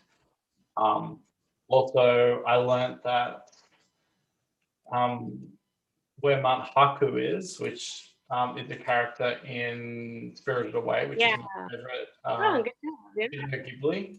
And I learned that Tengumai sake is made in the waters are made in the shadow of Mount Haku. Yeah. That's the 100-year water place too. So it Yeah. comes through Maku, yeah, and it goes into all these like tributaries and places. Yeah. So we had So four if you sake. want more information about sake via my map, please tell me. I'll post this on. I mean, before we wrap up, I will post all the information about what the sakes we drank, the maps, all the slides, and all that stuff on our Discord, so that you can refer to it. And obviously, we're here to give you as much information as we can. And also please acknowledge that this is a new experience for me, maybe not for Rico, but like we're learning as we go. So in over the 3 weeks, we will the future 3 weeks, we will get better and we will like want to teach you more and show you what you want to know. So post in Discord all the questions you want to answer, and we will get there and we will answer everything. I think the couple questions I just quickly noticed on the chat was talking number 3, Tengamai is not Yamahai. We'll talk about that process later in next class, week 2, but it is not a Yamahai. All these sakes tonight were made in the same starter method. So we'll go into that more later. And I think the same person asked about climate. We will talk about regionality and what these areas, Japan is a small country, but it's a huge climatic difference in north to south. So we'll talk about how that influences styles and like rice cultivation, global warming, all that kind of fun stuff. Global Great. warming is not fun, but yeah. So Um, hopefully you enjoyed the sakes. Yeah. And yeah, see you. We've got. Next week. I'll keep everyone's questions. We will answer them. I promise. I promise. I promise. Thank you for listening to us, and I hope you enjoy the sake. It's like I said, I will post all the information what the sakes are, and hopefully you can find them in your neighborhood or in your city, wherever you are, and we will have some fun with it. But next week, I don't know what next. I don't know. I have no foresight as to what next week will bring. So, Yeah. I hope More sakes, more maps. Yeah. Matt. Yeah. Okay, great. I got a lot to learn, but that's okay. I've got Illustrator. I'm going to learn about map making. I hope I didn't offend anyone, but let's keep going. And Marika, you'll scrap your calendar behind you to February, which I'm really excited about. Yeah, I know. It's also black this month, which is kind of cool, huh? Oh. I don't know. Ooh. Yeah, it I is. didn't know that's such contrast. Yeah. Yes, Corey, I do have Bert and Ernie on my. Yeah, It's you win. gonna be a lot of fun. But please keep talking. If you have any questions, just email me. You've got my emails. I've sent you a bunch of emails. Like this is a bit more interactive. I honestly want to make sure that every single one of you is like excited. We'll do whatever you need us to do. So have a lovely evening. Marika, I don't know if you have any words to sign off and here to plug. No, I'm good. Yeah, if you have any questions, want to use all the ways that Nick's already set up, then yeah. Let's have some fun. And like I want everyone, we got 1 week, buy a sake, find a sake to drink, and then post in the Discord or post in the chat next week. We want to just hear about what sakes you drink. Like, I mean, there's only 32 of you. Let's let's share and see what we can do. We've got to challenge ourselves. We've got to make an effort to drink more sake. Like that's hands down the moral of the story is that it's an effort to drink more sake, and not in a bad way, but like we have to like challenge ourselves. We have to make the effort. Let's not rely on beer and wine spirits. Let's buy a sake this week and let's see if it's whatever format, whatever style, whatever price. Let's just see what we all like create and what we all experience. Okay. Yeah. Oh, like Pete said. Yeah. Okay. Be safe, everyone. We'll see you next week. Thank you very much for listening. We appreciate your time and your effort, and we'll see you next week.